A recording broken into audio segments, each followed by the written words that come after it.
Mhm. All right, and we're live. Deadman's Tome podcast co-host Becky. How's it going, Hi. Becky? Hi. You doing all right? Yeah, Are you sure? maybe. Are Yeah. you No, I'm good. are you excited about I am. Oh yeah, you are? Why are you excited?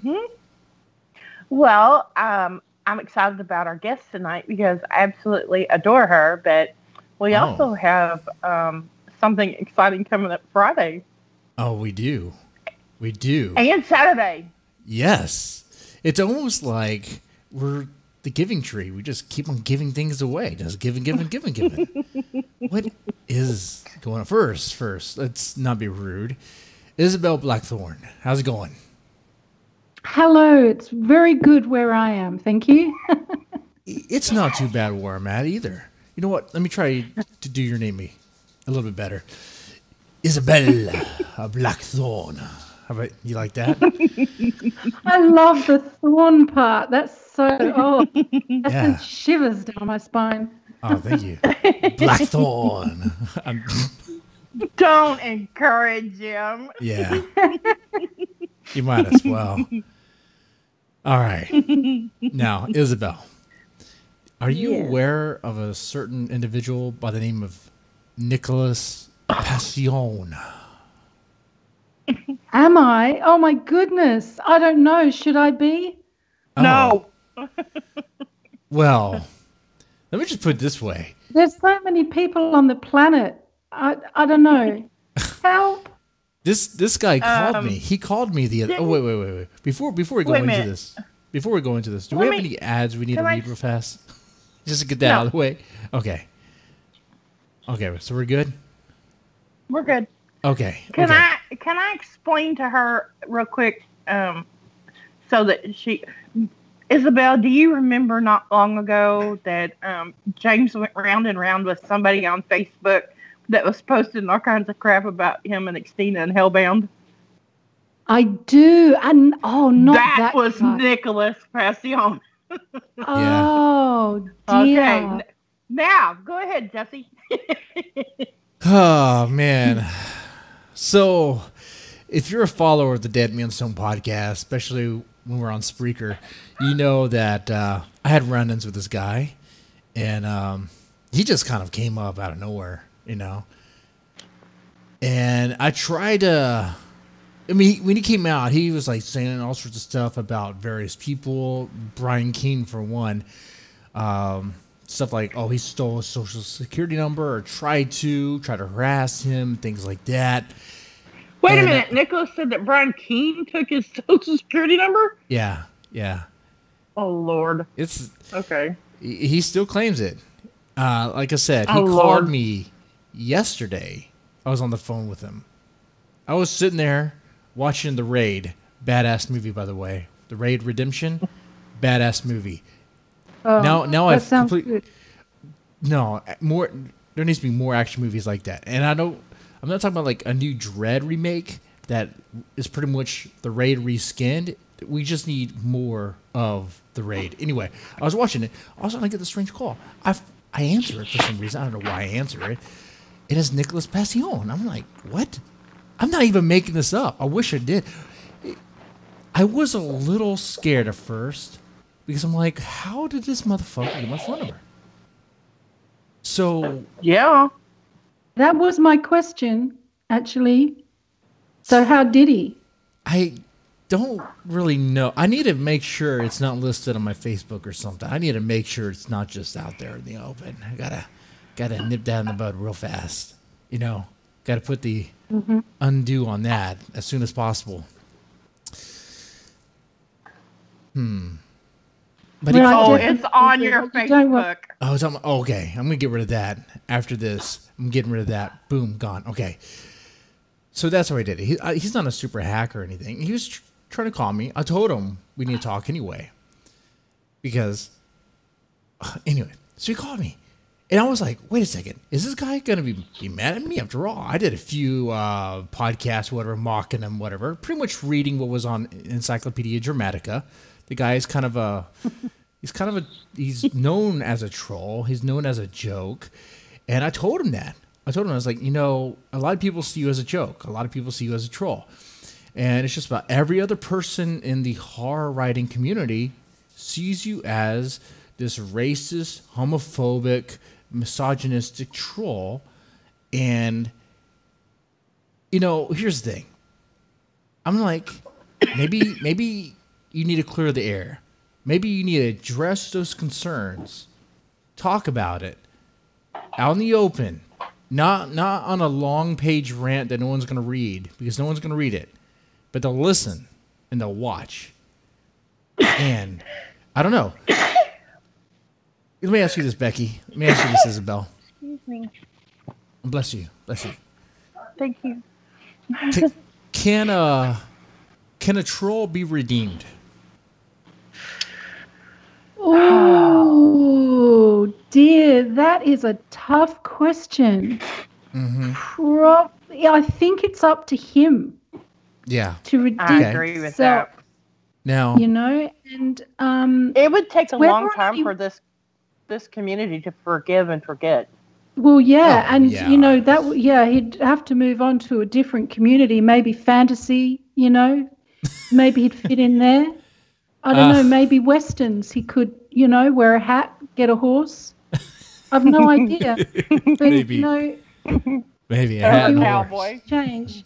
If he wants to change, unfortunately for him, if he does go through a personal transformation, like, complete makeover, inside and out, gets rid of his troll persona, is a decent guy, he's just going to have to move to another planet, or, different genre. No. Sci-fi. No. That could be his thing. Maybe become I a think cyborg. he's doomed in horror. Doomed. Well- People are not going to forgive and forget. They won't trust him. Yeah, I don't know either. But here's the thing, though. This guy, he's from when he was published and all that. We're talking about 2006, and it's 2018 now. And that's pretty much like a century ago. It's like, and the stuff he's talking about, the anthologies, whatever he rambles on about, it's kind of like, dude, I don't think people know what you're talking about. I really don't think people really know the book you're talking about.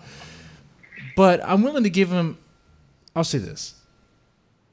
Because the guy uses his name. A real troll wouldn't use his real name. So the guy who uses his real name, he believes what he says. He's just out there and offensive and all that. So I'm just like, okay, hold on. We could talk. You could come on the show. We could talk.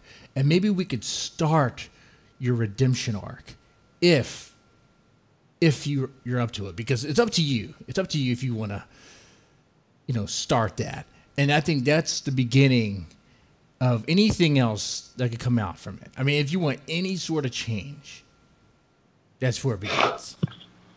And we'll see on Friday. We'll see on Friday whether or not that actually happens, because he hasn't really confirmed whether or not he'll be on the show.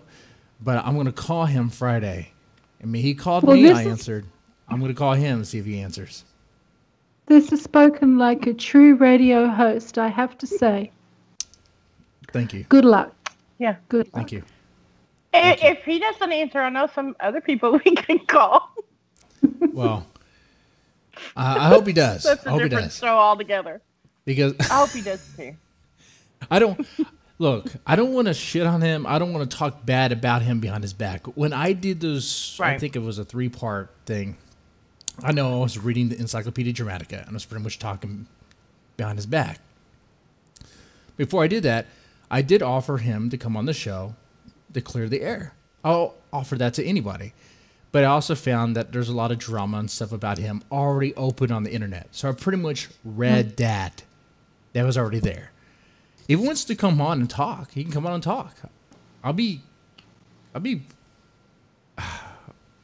respectful enough to be like, look, you come on, you can address the concerns people have. Are you the monster they say you are? Or is there more to the story? That's it, It does sound like it'll be a fascinating show if he manages to talk. Yeah, if so. But other things have happened since then. He sends long emails. I don't know, Becky. He wants you to be an address or something. I can't. I don't even know. He wants me to go around. He wants me to go around recording stuff to expose some anti-Semitic people in Houston or something. I don't know. I don't know what he's talking about. Let's just baby steps. Wants me to be an address. You're so funny. I don't even know, Becky. But we need to start with baby steps. Baby steps, okay? All right. The other cool news is Becky, are you Yeah. You know we reached 200, right? Yeah. Yeah. And I know what that means.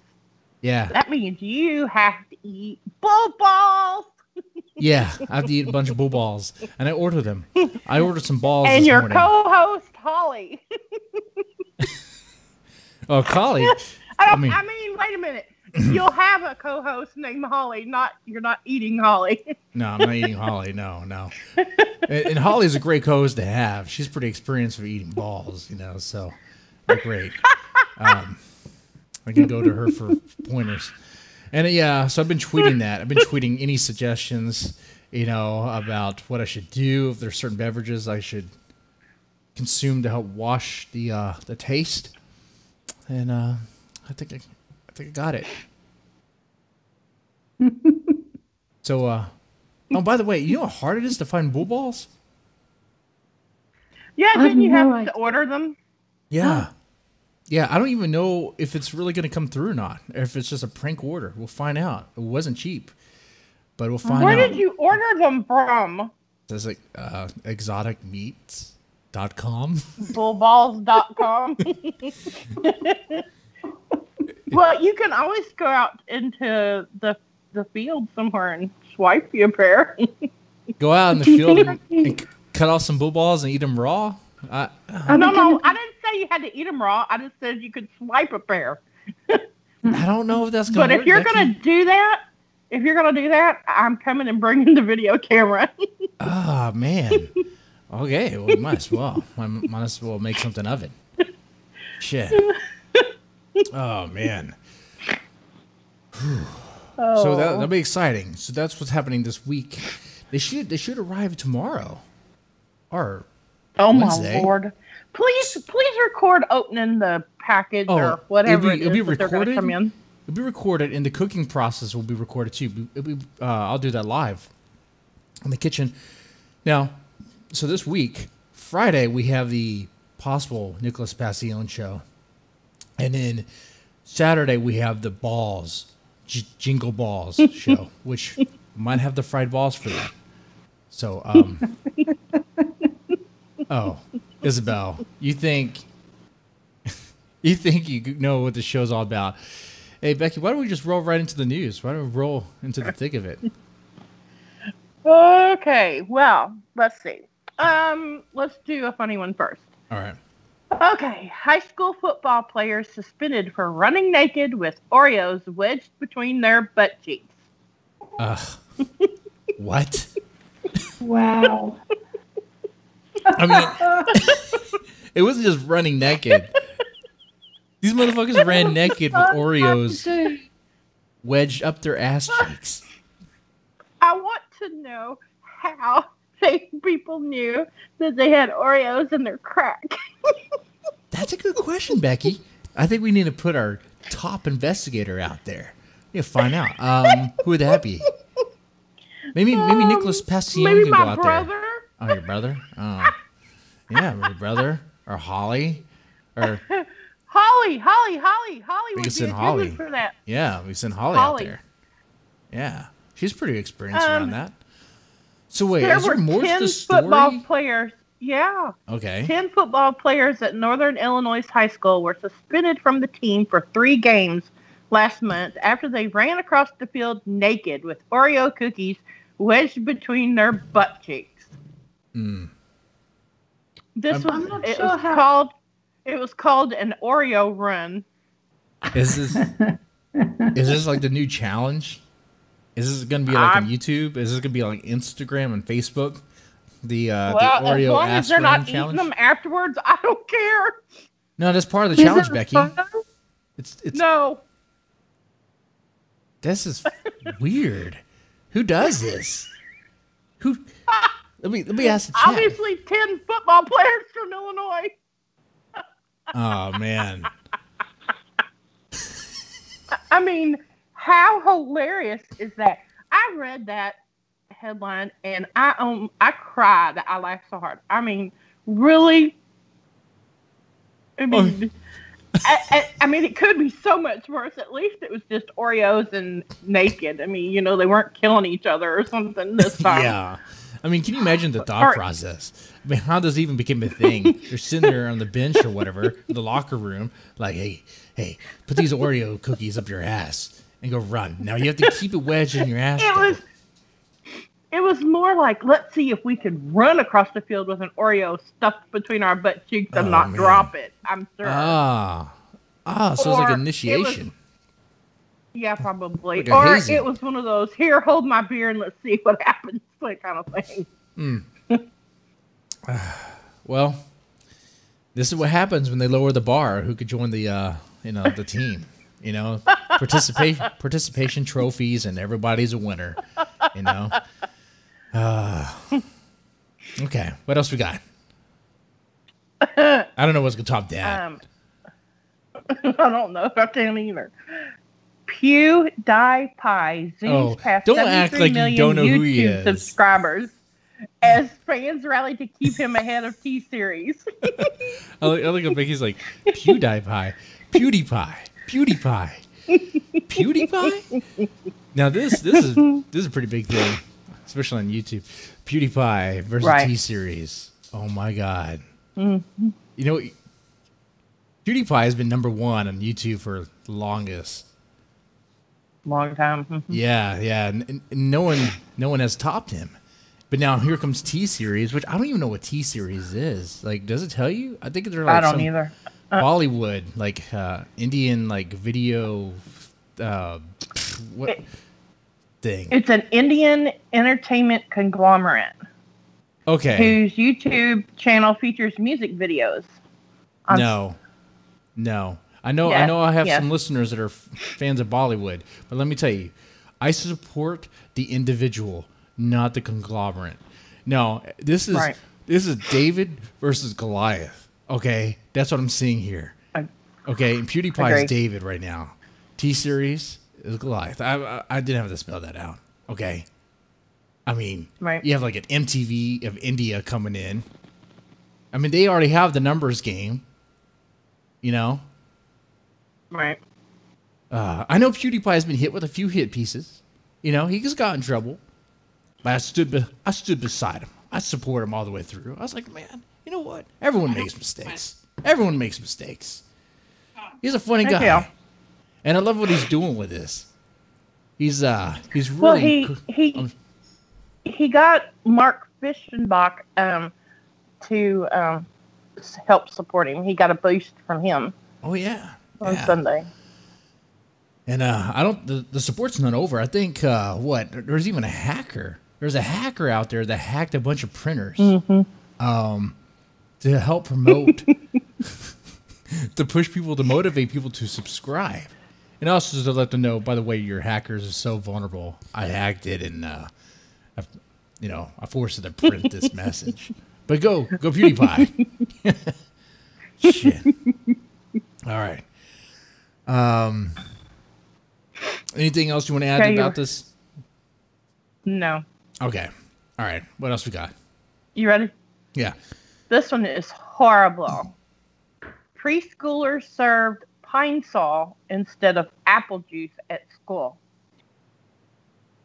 On purpose? It was accidentally served, so it says. In Honolulu, Hawaii, students were served pine sol instead of apple juice, according to a report released by the State Department of Health. How was Wow. How? By mistake? How do you do that by mistake? Yeah. The assistant was preparing classroom snacks and saw the yellow-brown liquid container and couldn't on read a it? cart in the kitchen and brought it in to the classroom. Was there a label on the bottle? I mean, it says the classroom pine teacher sol. realized it wasn't apple juice because of the smell. Yeah, that'd be a good indication. Yeah. Yeah, no kidding. It doesn't even smell anywhere close to apples. Paramedics came, and 3 students ages 4 and 5 who drank a small amount were, evaluated, but they said they were okay. Was this a special ed teacher? Sorry, bad joke. No. I'm sorry. The liquid was in the original pine sol container and properly labeled. They need to be fired. That person needs to be fired. They're done. Well, yeah. Well, it says we're told the assistant no longer works at the school. An assistant? I mean, how? I mean, you just would know. Could they not flip and read? Yeah, yeah. But you'd smell it as you were pouring it. Yeah. Yeah. Yeah. You would think so. But oh man, I don't know. That's horrible. It's like either you are one of the dumbest people. I wonder how much of a mistake that really was. Yeah, I think that was intentional. I think some motherfucker wanted to poison the kids. Had a bad day, had a horrible day, or whatever. Just woke up was like, you know what? I want to poison these little bitches, these little assholes. I mean, we have a jug of pine sol here, but I know the difference between pine sol and apple juice. Yeah, but I mean, if you wanted to get rid of your brother, we could. You don't want to get. Well, I kind of think he would know the difference between pine sol and apple juice too. Yeah. Well, I mean, I could try it and find out if you want. No, I'm just kidding. I would never. You need him around so you can tase him. Yeah. I have to be able to tase him. Ah, man. So, do you have anything that could top that? I mean, I don't think we have anything that could top that. Yes, I do. What's that? Grandma mistakenly booked into all-male jail in Florida after the staff thought she was transgender. Oh. Wow. She's also suing them. Wow. That is quite bizarre. Well, what are they supposed to do? In so many ways. She's 55 years old, and they forced her to spend several hours in a cell surrounded by dozens of men because they thought she was transgender. Now, my question is if they thought she might be transgender, why didn't they look? Or ask her. Yeah. Well, I mean, sorry. It's so weird. It's 2018. They can't misgender now. They misgender. They might get fined and sued too. But it's like, I've never been to county jail. I've never been to jail. But I've heard stories. And one of the stories is you're nude. They strip you all the way down. They check you. So how the hell did they not know that she didn't have a dick between her legs? Well, it says here that she was booked into a correctional center and processed as a woman. She was even strip searched. But when she got to this facility, they just decided that she was a dude and put her in with the guys. Who the fuck runs that facility? Some like millennial PC super progressive. The pine sol. Yeah, she's moved on, got another job. What the hell? She probably runs with Oreos in her butt cheeks in her spare time too. Yeah, this has to be the same person. I love has Isobel. To be, man. We're learning so much about people. And this is the person's face. Look on the screen. Okay, I could see how the face looks manly. I mean, she looks manly. Her face does. No offense. She just has a very strong presence. But it's a prison. They check them all the way. You know what I'm saying? And what's her name? I mean, her name might be Carol. I mean, how do you, a female name as well? Well, her name is Fior Ricardo de Voles. Wait, are you spelling a name or are you reciting code? Okay, what was the name again? F? The first name is Fior, 4. Okay. And the next name is Picardo de Voles. Okay. Well, if I Sure, saw it's Fior, not Floor. That's interesting. Fior, I don't know. If I saw Fior, I'll just be like, I don't know what name that is. I'm sorry, ma'am. But see, at least I would. Come on, man. I know. God, these people are so stupid. Man. I think you've nailed it there. I mean, we're looking for answers to this, but probably there isn't one apart from just raw stupidity. Yeah, that's what it is. Yeah, we can't find excuses for this sort of thing. No, they're just stupid. The excuse is they're stupid. And, you know, they need, bye-bye. Get another job. Get out of there. Amazing, isn't it? You know what else? There's one other story.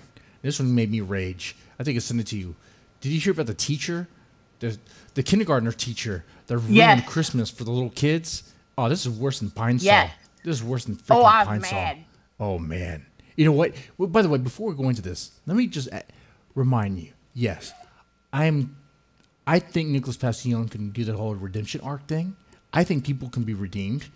There's a few exceptions to that. Mm-hmm. You know? Few exceptions. And this story is one of them. Yeah. If you are this sort of person who ruins Christmas for kindergartners just because you want to be a bitch, I'm sorry. No redemption. No redemption. I'm sorry. Go into it. I'm sorry. Yeah. Nothing is real. Teacher tells heartbroken first graders that Santa is imaginary. Oh, those poor kiddies. It was a substitute teacher that made the spirit-crushing statement to the first grade class. Santa isn't real. Oh, no. That's horrible. It They'd all is. need counseling. They'd be in therapy. It's terrible.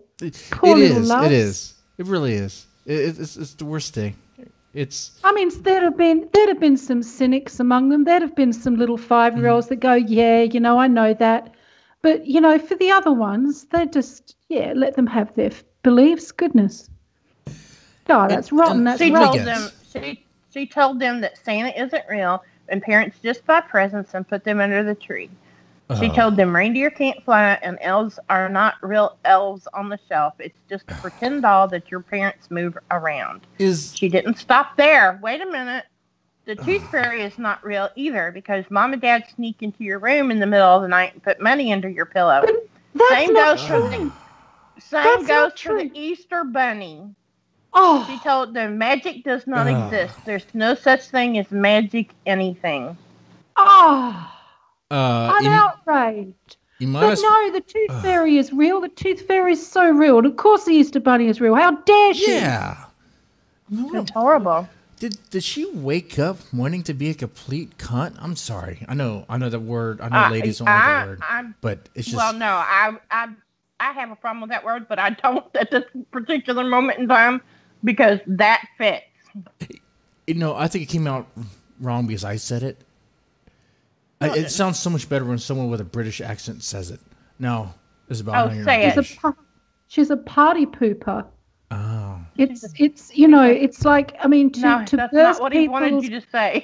Yeah, I don't know. Burst people's beliefs. That's really just totally rotten because it's not just about that. It's about you know, saying, oh, you know, the only real world that exists is the world we can see and taste and touch and hear. Right. And that anything else doesn't exist, you know, and the whole of the magic goes. And I don't know, I think there's a real problem. I think we should be able to hold on to even if they're not true, so what? You know, we should be able to, because it's more than that. It's more than just the Tooth Fairy and Santa and the Easter Bunny. It's about magic. It's about whatever is out there, angels, the soul, whatever, spirituality. That's true. That's true. Well, yeah. And let me guess. Let me take a wild stab in the dark.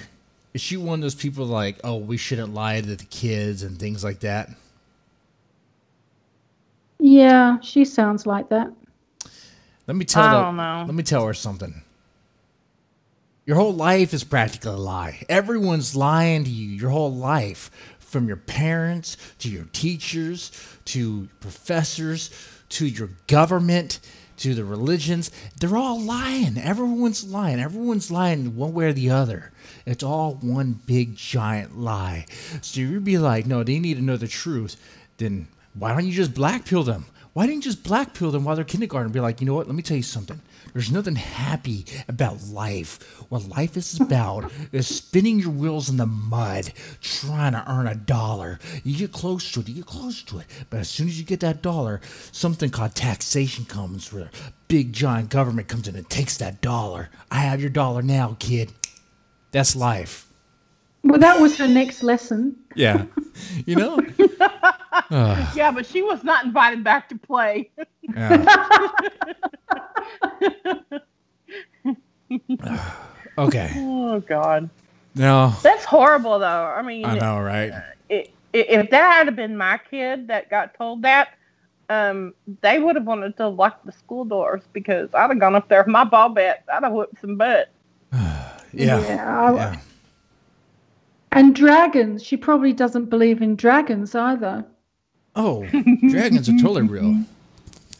That's it. You know? Poof. I know some people you can ask about that that'll tell you. Mm-hmm. I know some people who think they're dragon kin. They think they are a dragon, you know? Oh. Yeah, that's a whole other thing, too. Now, Isobel, let's get down to the meat of this show. Who are you and what do you do? Well, I am a novelist and I write books. And that is me, pretty much, these days.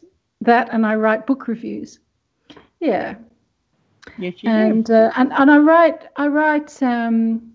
across a range of genres, including dark fiction, horror, which is it's great to express that side of myself. Yeah, I noticed that about your work, that it is, I mean, you do have diversity in it. You know, you have a range of talent there. Okay. Something for everybody over, a certain age. I don't write children's teen YA, and I don't think I'd be any good at fantasy. I'll never say never, though. You just don't know. But I don't feel there's some things I wouldn't be any good at. I think fantasy and sci-fi would be where I would just draw the line. But I just not, wonderful genres, but I don't feel cut out for it. But yeah, crime, thriller, mystery, historical fiction, horror, gothic. Yeah, that's me. Love it. She's a very good writer too. And I like how you call yourself a novelist. What's the difference? Well, a novelist is it distinguishes. There's all different kinds of writers, and there's all different kinds of authors. You call yourself a novelist. Well, that's what I do. I write novels. And that's just, that's straight cuts to the chase, doesn't it? I don't have to explain anything else. It's sort of, it can be a conversation stopper. Sometimes that's good. I don't want to talk about books all day, really. Apart from on here, of course, with you, I talk about books forever. Yep. Yeah. And I understand that we talk about other stuff too. Sure. Of course. And I understand you have a PhD in Western esotericism. Did I say it right? You did say it right. You did. Yeah, it's an interesting field of academic study, but it's also Western esotericism is really another way of describing studies of the occult. And people in popular language, people know, or they've heard of the word occult, but they haven't heard of the word esotericism. And you can get into a big definition debate, but I won't do that. So you've got things like, everything from ghosts and the paranormal through to tarot and astrology, scrying, all of that stuff. Angels, all sorts is in there. And and I studied a particular, the texts of a particular woman, a theosophist by the name of Alice Bailey. Okay. And that was pretty intense, pretty tough going, really hard work. Studying stuff that's so obscure, honestly, I just sat and read it, but took loads and loads of notes and really studied it. And if I read it now, I probably wouldn't understand it, but at the time I was reading it, I understood it. I don't know why. I just did. And let's back up just real quick. Now, does everyone in the chat, everyone listening, know who Alice A. Bailey is? I don't know. I mean, she's the mother of the New Age. She's the chief theorist of the New Age movement. She's also the bête noire of conspiracy theorists. Her thinking, according to conspiracists, lies behind the New World Order centered around the United Nations. Oddly, they're not completely wrong in their thinking at all. In fact, they're quite often right about a lot of things, but I don't. Wait. So she wanted a new world order, or she envisioned it, or something? Well, yeah, she did. But it wasn't. From her perspective, it wasn't evil. It was meant to be based on goodwill and right human relations, and everyone sort of loving each other, basically, getting along with each other. So love, peace, harmony, all of that stuff. And all the stuff that, you see amongst New Age seekers are after that kind of, I don't know, maybe after enlightenment or something. And, and then she got a lot of enemies. She got an awful lot of enemies. And you okay? Okay there, Becky? Yeah, sorry. You're okay there? Yeah, sorry. Yeah. All right. And so she's controversial, and but a lot of people haven't heard of her. Most people in the mainstream haven't heard of her. There's just these two groups that have heard of her: conspiracy theorists on the one side, and New Age, or people who are into alternative spirituality. A lot of those practitioners have heard of her. Yeah. I see. So, I mean, what are some significant things that she has done? Well, it's not so much what she has done herself, it's what other people have done using her teachings that is, more relevant today. She's influenced a lot of what goes on behind the scenes in the United Nations. The World Core Curriculum of Education, for example, is based around her ideas. The School of Transpersonal Psychology, which is that has its roots in Alice Bailey's thinking. So the people that were heavily influenced by her were psychologists and authors, seekers who went on and they kind of stepped down the ideas, made them more palatable so that other people could understand them, that people that were not quite, into all of the sort of highly abstract thinking. Yeah. Okay. And, sort of impenetrable stuff. I mean, gobbledygook to most people. And, so it's like that. So people have heard of Rudolf Steiner. People have heard of Steiner schools and stuff like that. Well, she was a contemporary of Rudolf Steiner. And, yeah. Okay. And you have a book based on this, The Unlikely Occultist, right? Yeah, I wrote a biographical novel of her. And I wanted to sort of make more people aware, of how influential she's been. And coming from the perspective of women in history, women who have made huge contributions and get completely ignored and, just sort of brushed aside. And I wanted to kind of look at that, but I also wanted to look at, really dig into her life and fill in a lot of blanks for people who do know her and do like her, and maybe read her stuff or respect her in some way. Hopefully, there's stuff in my book, and they'll go, "Oh, well, well, I didn't know that. That would be nice, Yeah, I was reading the excerpt. I haven't read this one. I definitely want to pick it up. It interests me. That she was blacklisted by Hitler. Is that true? Yeah, she was, because she lectured through Europe during the Second World War, and the build up to the Second World War. After that, no. And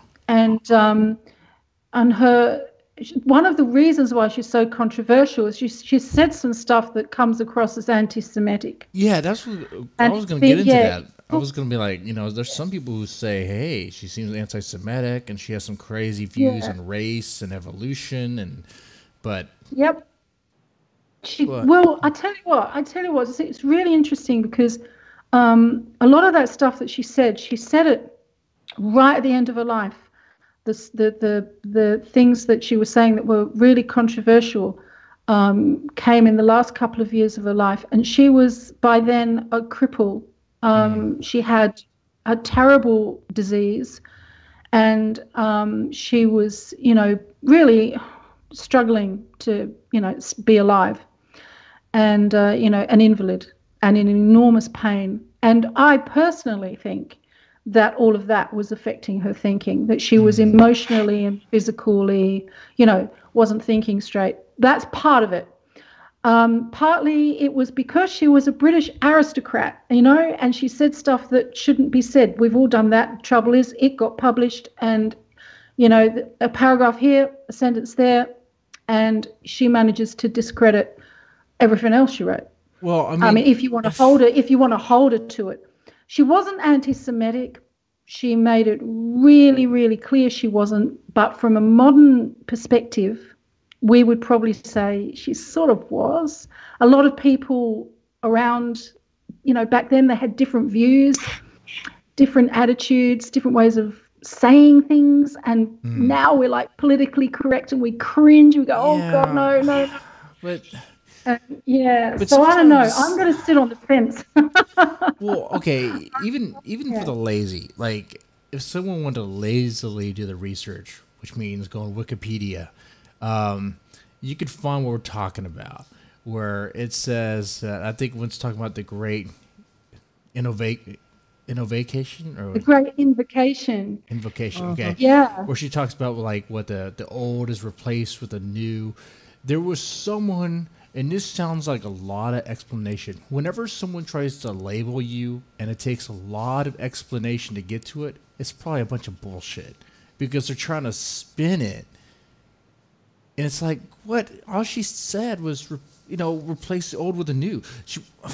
That doesn't mean she wants to get rid of Jews. What the fuck are you talking about? Jesus Christ. She was talking, you see, the thing with esoteric thinking is it's very abstract and dense and conceptual. Yeah. What she was talking about was all forms of separatism, all thinking that creates polarities, them and us. Anything that creates them and us is something that we should be transcending if we want to grow as people, if we want to grow away from being warlike, and it's sort of like the antithesis of love. Can we even do that? So she was saying, are we even capable so she's of that? saying it would be like left wing and right wing, Republican and Democrat. If you're going to put Jews against Christianities, Islam against Christianity, any opposition that you have, even male and female, she's saying we need to rise above all that.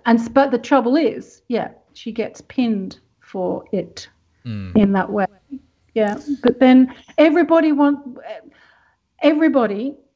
apart from her followers, wanted to bring her down.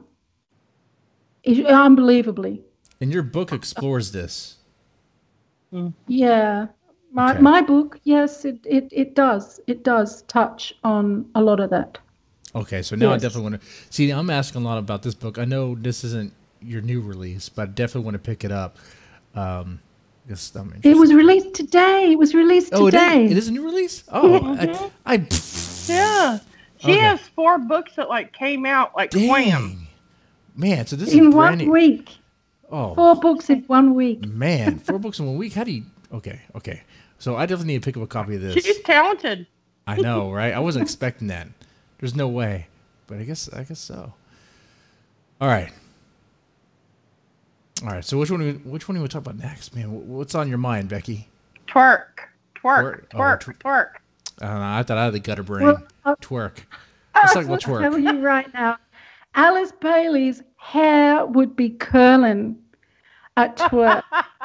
Oh my goodness! You don't think she's a twerker? She was such an Edwardian lady in her values. You know, you hold your knees together when you're sitting down. You know. Well, no. She needs to separate. Twerk. She needs to get rid of that us and them. Well, you do that by twerking. Well, you know what? This is it. This is exactly right. And anyway, I often think of the irony of these 2 books, putting them side by side. How could they both come out of the same person? I don't know. But Twerk is that is kind of the opposite. I really pushed the boundaries of what I was capable of writing with Twerk. Set in a strip club in Las Vegas and based on 100% based on first-hand accounts. Not my accounts. Account. Sorry to disappoint, but I have not danced in a strip club. I will confess that. I'm not asking if but have you been to a strip club? Very close to someone who does. Have you been to a strip club? No. Only on the Me neither. Me neither. Well, let me just say, the ladies have more fun. The ladies are allowed to do a lot more. It's like you guys our ladies are just given a pass. It's all right. You could do whatever. You can even make money. Well, I mean, wow. Okay. So my daughter. I'm not even going to say anything. My daughter is Australia's highest profile dancer. Wow! Oh wow! Yeah. Okay. And for 6 years, she's been phoning me at the end of her 12-hour shifts, and she's been, for the long drive home to keep her awake, she'd be chatting about, what's gone down that night, and so I've learned a lot over the years about what it's like for dancers, and I got her to talk me through, the ins and outs. I interviewed her a few times, and I also read a fabulous book called Striptastic, which is a wonderful, wonderful book. That I tried my best to give at least one authentic, portrait of what it's like for dancers behind the scenes, in the change room, from their perspective on the floor. But of course, it's limited. It's not like I'm any kind of authority, really. And I know that there's all different experiences that dancers have. Okay. And so, a lot of it can be quite bad, quite challenging. I know it's very exhausting work. You have to be quite tough, really, to do it. Oh yeah, physically and mentally. I mean, there's a certain sort of culture environment that circles around that, and there's a lot of people who try to exploit you and take advantage, drugs, all sorts of negative vices. I mean, before we dig into the book, how does it feel how do you feel about your daughter?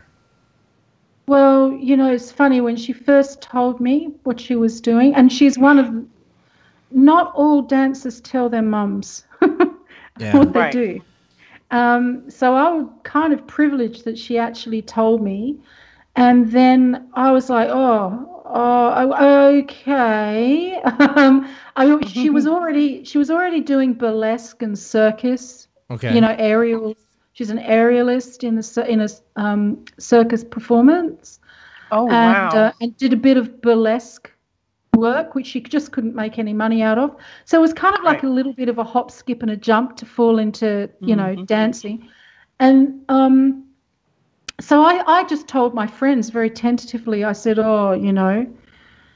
Vicky's dancing. And they said, good on her. Yeah, good on her. And I was like, you what? You know? And it was just so many times my closest girlfriends came back with this very accepting response. And I don't know if they were telling the truth, but it certainly influenced me hugely. And I really quickly adjusted my view of sex. Totally a complete revolution. And it was funny because before she started dancing, I was one of those kind of softly feminist women who sort of saw sex workers like, you know, dancing with the enemy, like betrayal of my gender. Yeah. You know, a bit of I can see that. A prudish point of view. Yeah. Make yourself an object for men. You're exploiting you for money. Yeah. But also, I want to just say as a man, like, the reason why I hate going to strip clubs is because it's just like, I'm just throwing the money away. It's just, it's silly. It's like, I'm the one who gets exploited. Like, why put money in that? Yes, that's right. And, and I found when I shifted my point of view and kind of looked into strippers' rights, the rights of sex workers, you know, and how political they are, and it's created a division within feminism as well, you know, which is and I know now, like I really support them. You know, I would, you know, happily amplify their perspective as someone who's had to change their own point of view, you know. Yeah, like there's sex negative and sex positive, and it means different things, you know.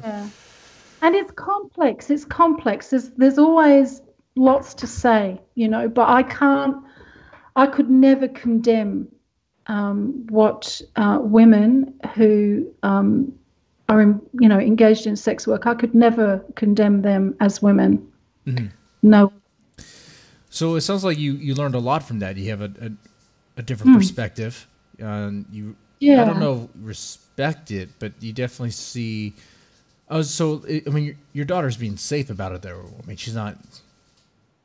I mean, well, you know, she puts in 12-hour shifts. Okay. She doesn't drink alcohol. She doesn't take drugs. She survives on pre-workout.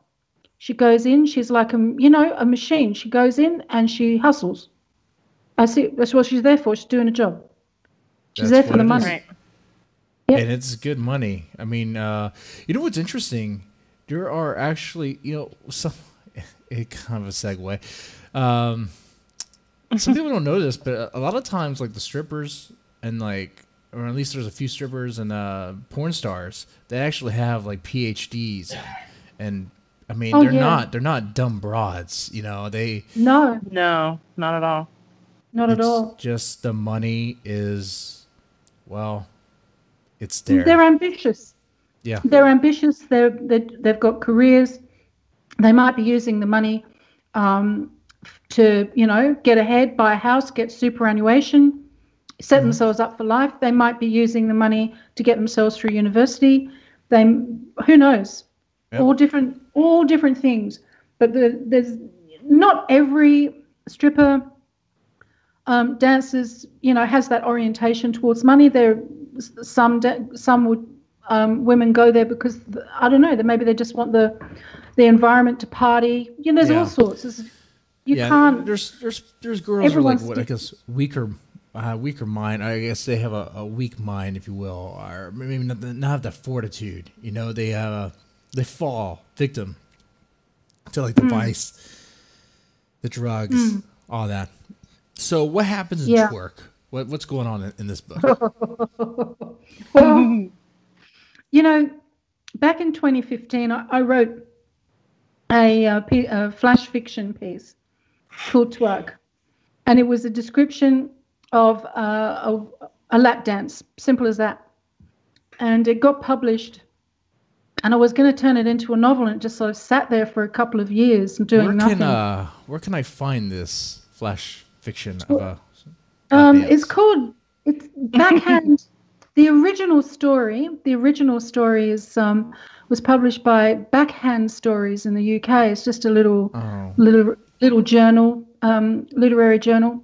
Okay. And but you can find it as the prologue to Twerk, because I took that dance and I changed the ending of the flash fiction piece, and the story just went on from there.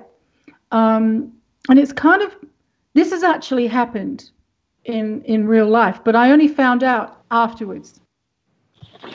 So the woman's given a guy a lap dance and he dies. What? Oh, okay. He dies. Okay, Now, I thought you meant real life. I mean, I guess that happened. Yeah, that's part of the book's blurb, you know. So he okay. died. It actually happened. Like this guy in a club here in Australia who had a heart attack. Why? Well, the guy who died in Must have been one hell of a lap dance. Shit. The guy who died in Twerk, he didn't die of a heart attack. It was quite suspicious. Oh. And so I've got two characters. I've got one character who is she's off a sheep ranch in Montana. She's a bit, I don't know. Did he say sheep ranch? A sheep ranch in Montana. And she's a little bit raunchy Amber. She's got a bit of a reputation, a bit undeserved. Okay. But the paramedic comes along. And she just, she gets the hots for this guy. So she goes out the back and, sees whether or not she can see him or, you know, and he invites her to go off in his truck. And so she does. And then 5 days later, her best friend Lana, who's studying law, is like, well, where's Amber? You know, she hasn't seen or heard of her all week. And also she's thinking, well, what the hell happened with Billy's death? You know, the police aren't doing anything. The club's not bothered because, you know, he was just a bum, you know, who just, you know, came along and sat at the bar and, something suspicious there. So she decides she's going to investigate, like, you know, make her own inquiries. And so she spends the whole night trying to find out, you know, what happened. And meanwhile, the reader is getting the story of what happened to Amber in the intervening 5 days. And it builds up. Oh, man. And, so it's kind of like you got the two narrators. It jumps from Lana, Amber. Yeah. Yeah. Okay. And something like that could definitely happen in real life. I mean, shit. I mean, the girls, they fall. They follow the wrong guy home, and that's it.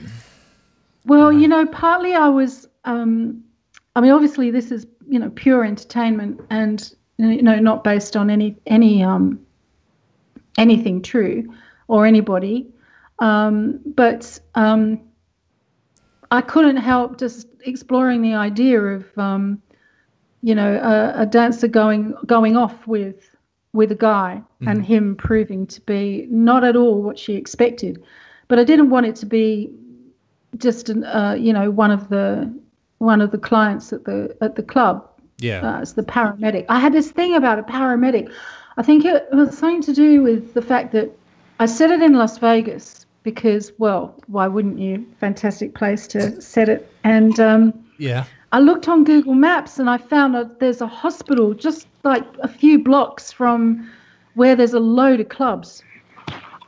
So I thought, place. Oh, wow, I've got the hospital, the paramedic. And my mind was just on fire, you know? Yeah. I spent a lot of time on Google Maps for that one.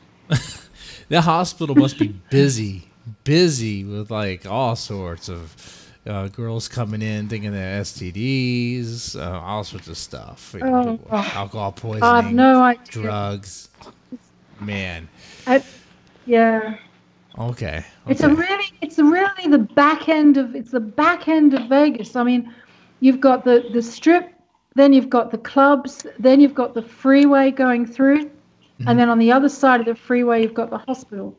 Okay. So now this book, is it one of your new releases? If it's coming out now, or it's coming out on the 7th. Okay. On 7th of December. So when is that? Very soon. Couple days. That is yeah. Friday? Is that that is Friday? That's Friday. Yeah. Yeah, this Friday. Friday, because Saturday is the 8th. Jingle balls. Well, I really stretched the horror, the limits of what I thought was acceptable, you know, and I even had to pull back. There is an even more hardcore version on my desktop. I had to pull back because I don't think Amazon would have accepted what I was writing. Could you sneak that? Oh wait, do you have a way to give that out to like certain readers? Like, I could set up patrons? a Patreon. Yeah. Yeah. Subscribers to the real. Oh, you should. Set up a Patreon. Oh, come back on the show. Sure. Maybe I should just talk about it. it. You know, we can get out the raunchier version. It'd be Twerk and then twerk harder, to twerk harder. Shit. What is it? Yeah, the unrevised version. That is a great title too. You know, a lot of people are just gonna buy it just for the title alone. And great cover. Oh yeah, Twerk. That is a great cover. That's a good title. I can't. Oh dear. Yes, I couldn't twerk to save my life, but I'm very impressed with women who can do that. I mean, that's fantastic. It is a skill. And no, I'm not gonna even try. No, you've got to engage. So I think you should. I think you should, Jesse. I really do. Give it a go. I give it a go. Okay, no, maybe later. Please. Later. We only have like how many likes do we have on this video? We need to get like 10. If we get 10 likes, I'll try to twerk.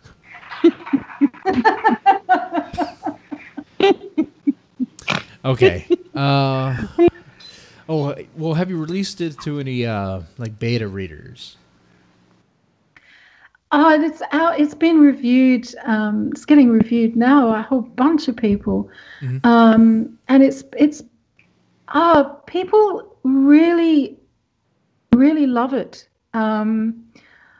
I was quite scared, you know. I didn't know how it was going to be received, but feedback's been incredible. Just this sizzling hot, you know, edge of seat. One review came through today. A woman said it was so gripping.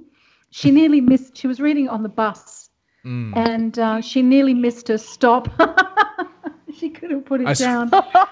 I stretched the cover on the screen so that way, you know, people can really take it in because it's a great cover. Oh, that's such a good cover. That is just the best cover.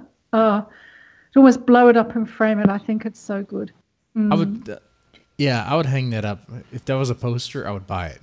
I'd buy it. Yeah, it's a lot went into that cover, and a lot. Yeah. It's simple, but just right. You know, it's exactly. Yeah, you don't like these. There's certain covers that are just overly complicated. Like even some of Deadman's Tome covers are overly complicated. It's like why? But oh man.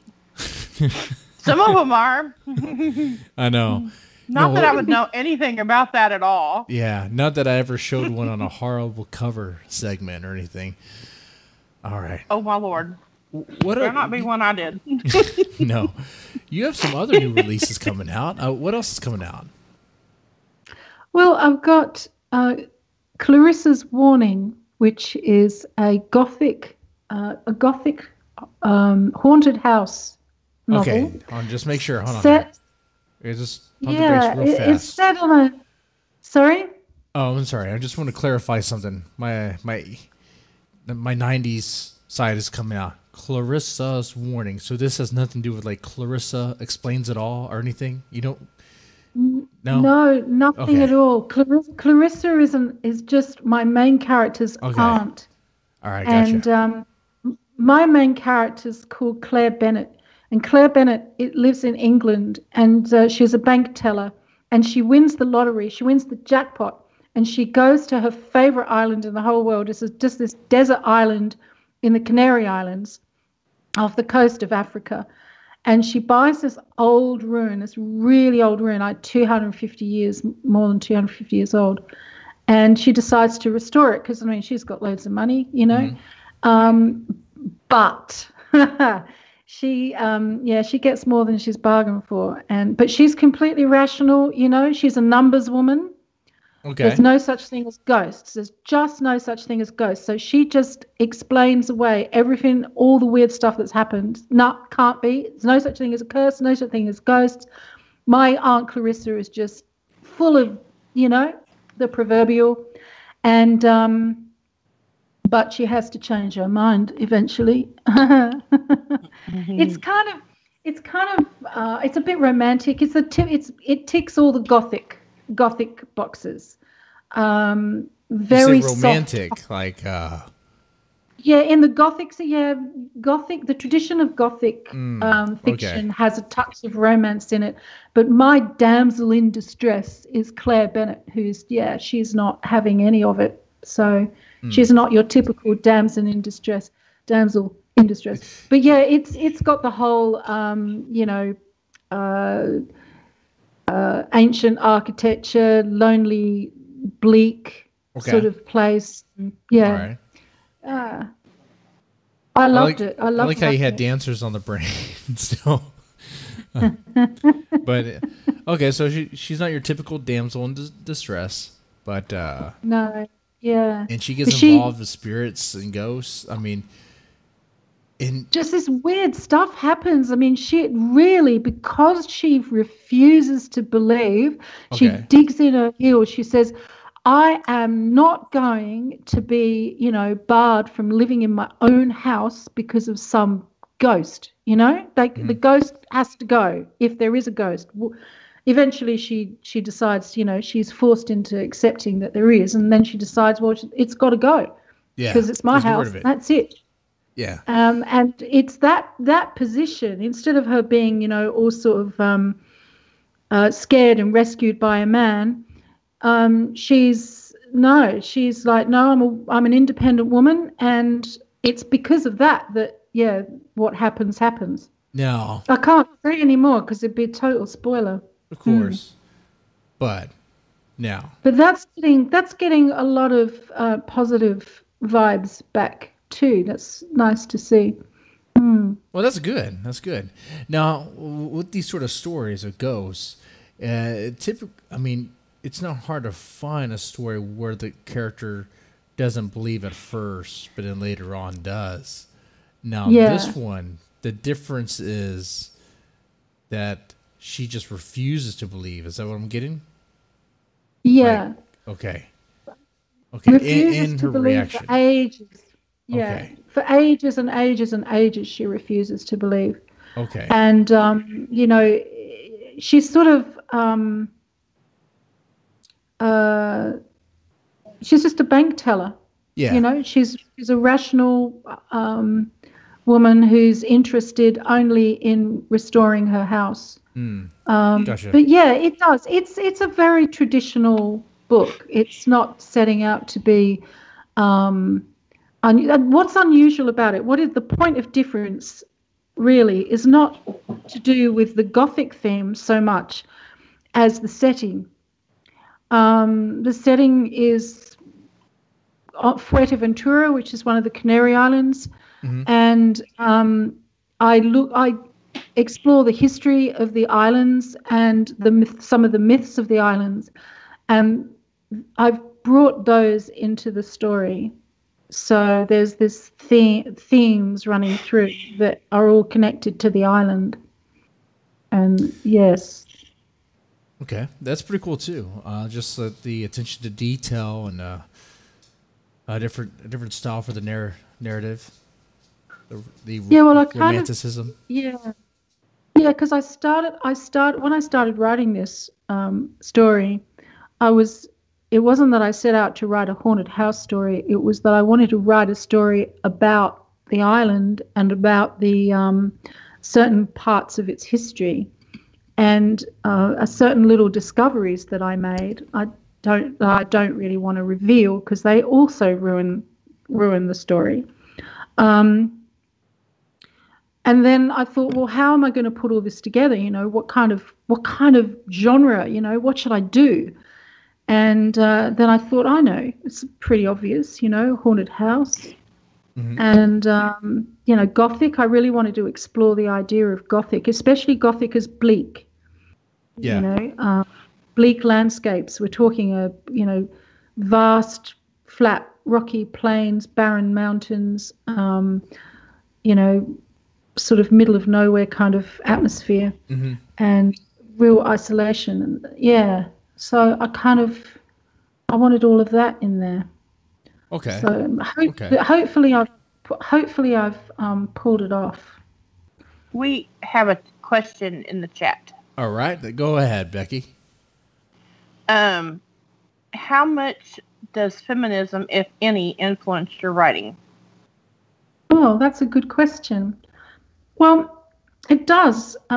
It influences my writing mostly because I go for strong female leads.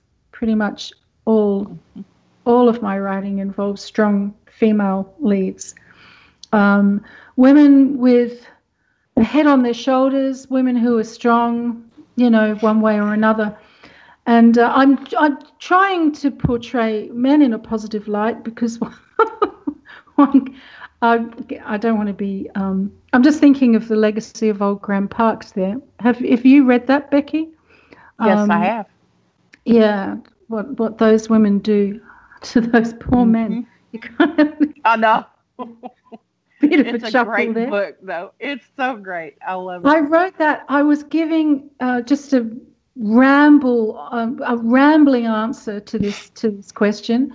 When I wrote that book, which came out in early in 2018, I was actually giving a series of workshops for survivors of domestic violence, and that was full on. That was really tough going.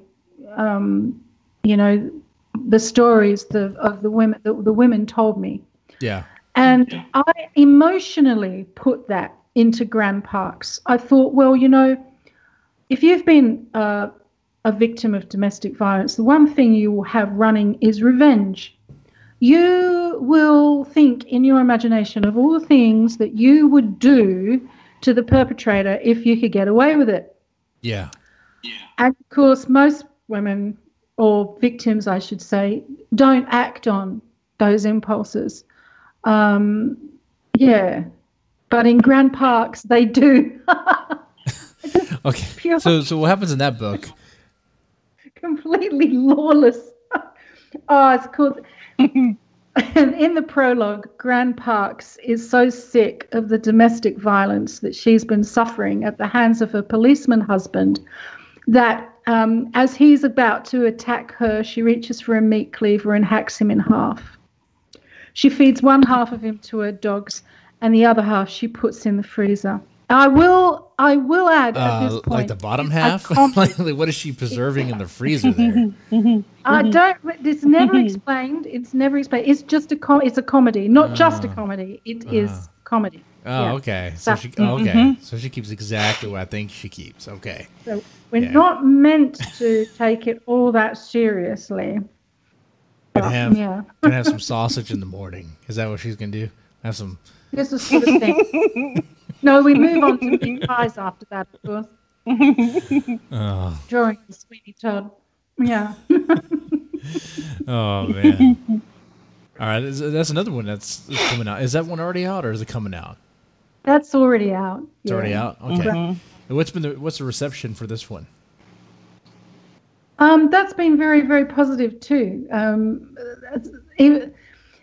You got to have a sense of humor. I will admit that. You know, I was interviewed on radio by a woman who was taking it seriously, you know, and was really concerned, you know, and questioned me and said, well, women are not like that.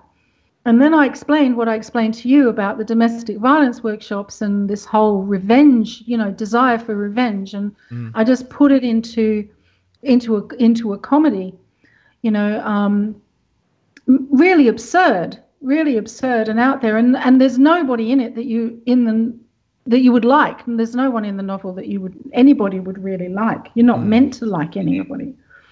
You're meant to find yourself laughing in spite of yourself. Well, and it's fun to write horrible characters. And it's fun to write disgusting, horrible characters that just do the things that we kind of wish we could. We can get away with it. Yes. Things. I find it. Train wrecks, you know? Yeah, I find that easy. It's much easier to write a, you know, really horrible character.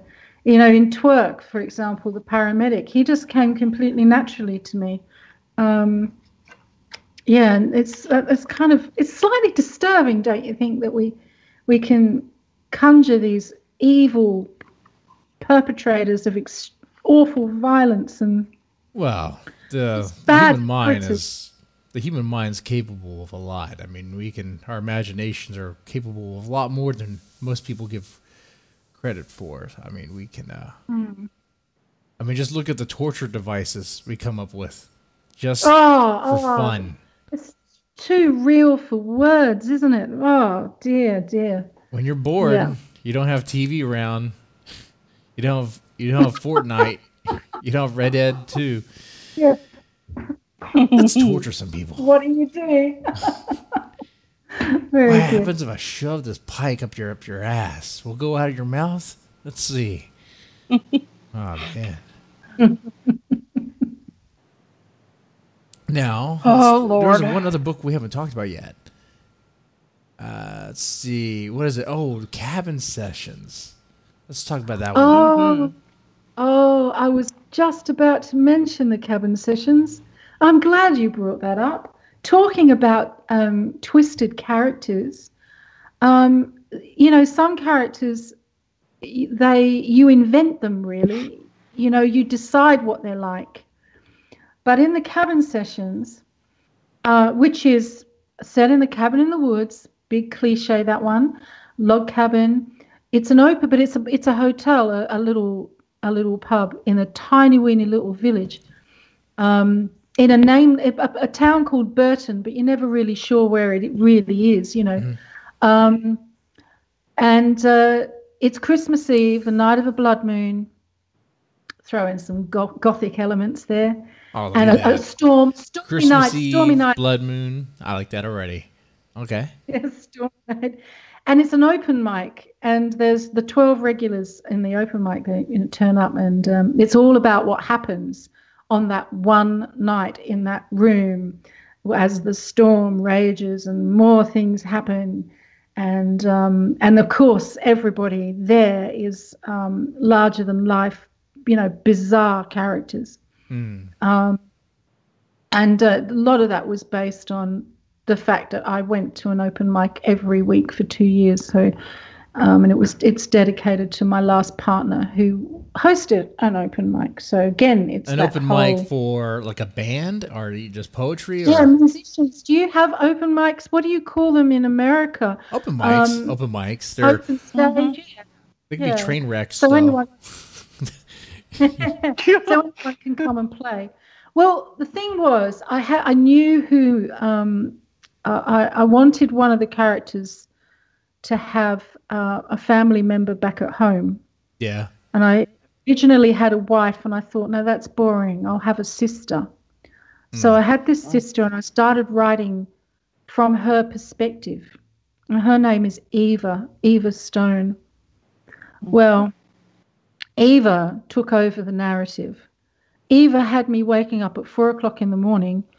What came out of me, I couldn't believe it. I was completely horrified. It was like, oh man, what happened? I don't believe, and I just complete stream of consciousness. I just let her take over. And the story got creepier and creepier as a result. It's really twisted, really disturbing. Can you give us a little glimpse of what Eva does? Well, she is telling the story of her past and her brother's past, and growing up in this village that was, when they were children, they were members of a religious sect, a Christian sect called the Kinsfolk. And they're, loosely based on exclusive sex, where you do something wrong and you're excommunicated, and that kind of thing, banished. Okay. And so very, very, very strict religious sect. Okay. And it's just about what happened. I don't want to ruin it. I will say this though, the audio version. Oh wow! I had to listen to the whole book to make sure there were no mistakes. Mm-hmm. And I sat there on my couch. I was knitting a jumper while I did it, listening to this. I know, right? Like Granny. And this narrator had me. I couldn't believe it. It made it like it was almost meant to be a play or something, Okay. It just spoken was just, it was so good. Oh, her narration really was terrific. Now, how bloody does this night get? I mean, you can't spoil it. You can't spoil it. No, But there's a body count. We're not going there. I don't want to spoil it. I'm just saying that there's a body count though. Like people read it. We're not telling. Read it. No, we're not. Hellbound Books published it for a reason. Well, yeah, I'm just saying, they don't publish books that don't have a lot of blood and stuff in them. Yeah. They're not dainty books, Hellbound Books. So there you are. That's all I can say, because, who wants to spoil, Yeah, you don't want to spoil it, but you definitely want to give a tease. Slow build. It's a really slow build. You just go on and on. It's like it's psychologically so intense. It really is. And that I didn't, because I wrote it. Mm-hmm. So to me, it was like, here we go. I didn't quite understand the psychological intensity of the book until I heard the audio version. And that's when I thought, oh my goodness, I'm really putting my readers through their paces, this is, very old school writing, really. Yeah. Now, do you find amazing. Do you find your work to be a reflection of yourself, of like personal experiences? Bits and pieces. Yes, definitely. I'm quite, it's hard for me to be too typecast. Like I try and write in different styles and explore different things. I'm always changing. But each book has a bit of me in it. And some things I'll say, well, it's obvious, like with Twerk, my research was based on my daughter, and, I've told you about the cabin sessions and the open mic I went to. So there's all little bits of me everywhere, or experiences I've had, but also psychologically, there's stuff, I'm all over the place, like, fragment here, fragment there. Yeah. Mm-hmm. It's almost embarrassing. Okay. But if you eventually you could read all my stuff, and you probably come up with a version of me that might be reasonably accurate as to who I am as a human being. Well, I mean, that makes sense. Oh, God, it could be awful. What if you got it wrong? But I mean, that means, wait a second.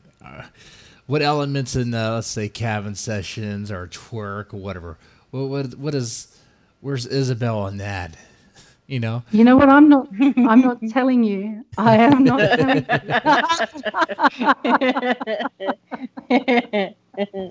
No way. It's like the going joke is that, especially writing horror and dark fiction, if the NSA, or any government agency were to screen your computer for anything they should be worried about, if they were just scan it. Look for anything to flag you, put you on a no-fly list or something. Oh yeah, you'd be there. He would be there easily. You know? Shit. I found that out personally. I used to, write stuff on a company computer. Didn't think it much different. And I'll put it on like a jump drive, whatever, and take it home. But the IT guy found it. And he tried to go to HR about it. I was like, you motherfucker. You fucking little asshole. You go, like, good thing IT already knew that I wrote horror and filmed little zombie videos on this other channel I did. Mm-hmm. And it's like, you are a little bastard. Little guy. Oh, I was just worried. It's like, kid, no. Oh my God, really? Yeah. Yeah, that happens. No. Okay. Do you have any other questions in the chat? I don't think so. Not right now. Okay.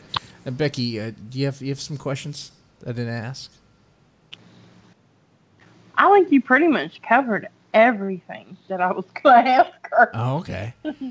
Well, we also dug into Alice Bailey, which I'm glad we did. Still very curious about that. I'll have to read your book and ask you to come on again to really talk about it. There would be a spoiler alert for that. It would have to just dig into it. I'd love to. What do you have a favorite horror movie? Oh dear. Oh, that is so difficult for me to answer because I scare so easily that Yeah. I can barely watch horror at all. So I can almost count on my hands. I've got full 10 digits. The number of horror movies I have watched in my life. I like how you add have what's the the full one 10 that digits. scared you the most? The one that scared me the most, well, when I was a kid, I'm a bit older than some people, although not as old as others. So hear how old I am. When I was 16, I went to see the Omen. And The Omen, oh, God, that scared me. And Rosemary's Baby. So these old ones, I can still remember scenes in these movies. I couldn't watch The Exorcist. No way. The trailers were enough for me.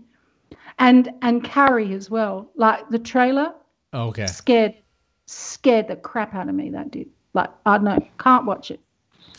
And and I can still, like, that is 40 years ago and I can still remember the trailers. So that's how easy. Nightmare on Elm Street scared the crap out of me. I cannot watch that. Yeah, that was a good movie too. No. Yeah. Oh, come on. I like Blair Witch. Have you seen Lake Dread? Yeah. Now that is terrific. Dread. Lake Dread. Look it up. It's on Wikipedia. You'll be able to find it somewhere. That's my kind of horror movie. I don't If you think have a I've look seen and find Lake out Dread. what it's like. No, I haven't Lake seen Dread. I haven't either. It is so bad. Like You B can't. movie bad, or what are we talking about? Yeah, I think so. I don't know. I don't know if they were serious. I don't even know if it was meant to be comedy. But I tell you what.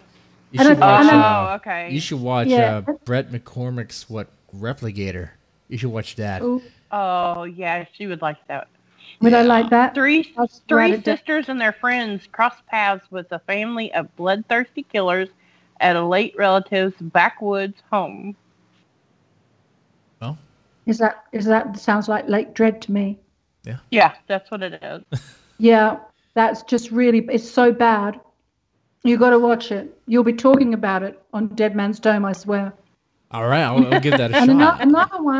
Another one I really love is British, and it's modern. It's called Sightseers or The Sightseers. I can't remember. Oh, that is brilliant. It's so fun. It's comedy horror, and about this couple. They're going sightseeing, and they're on I think it's a caravan or a camper van or something.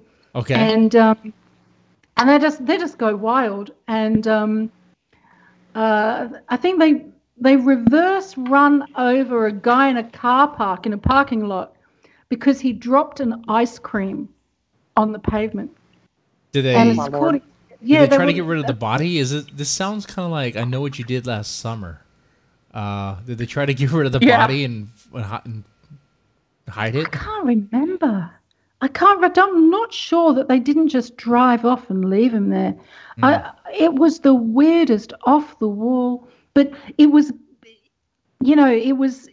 In other words, I don't mind that, and I love Tarantino movies, and yeah. But you know what? I want to ask you real fast.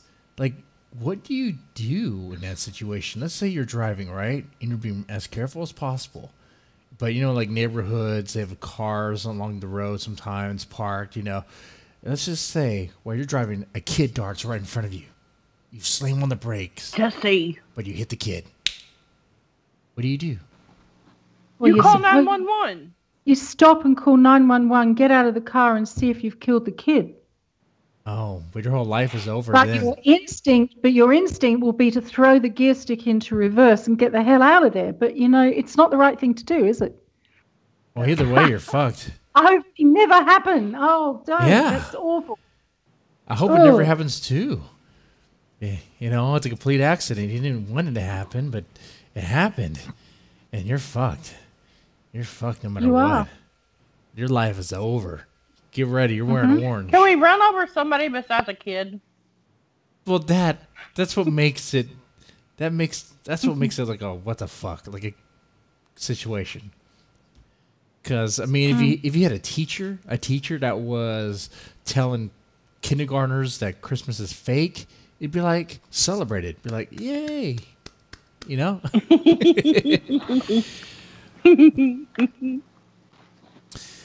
All right. Isobel, it's been great having you on the show. You are free to come back on anytime. Feel free to. Absolutely. Very relaxed. We talked about just about anything. And yeah. I hope you had a good time. Lovely. Thanks so much for having me, guys. I really enjoyed it. It's been brilliant. And listeners, press that like button. For some reason, we have some thumbs down. I don't know what that's about. Yeah, I don't either. I wondered about that too. Did I upset, we have some trolls. Did I upset Nicholas Pastillon? I'm trying to extend an olive branch here. I'm just saying, you come off way too strong, man. Okay. I want to know who put the thumbs down. Yeah, but I'm not worried about that. I'm not really worried about that. That stuff happens. Anyway, it was ladies, Jesse's fault. Gentlemen, y'all take it easy. Bye. Bye.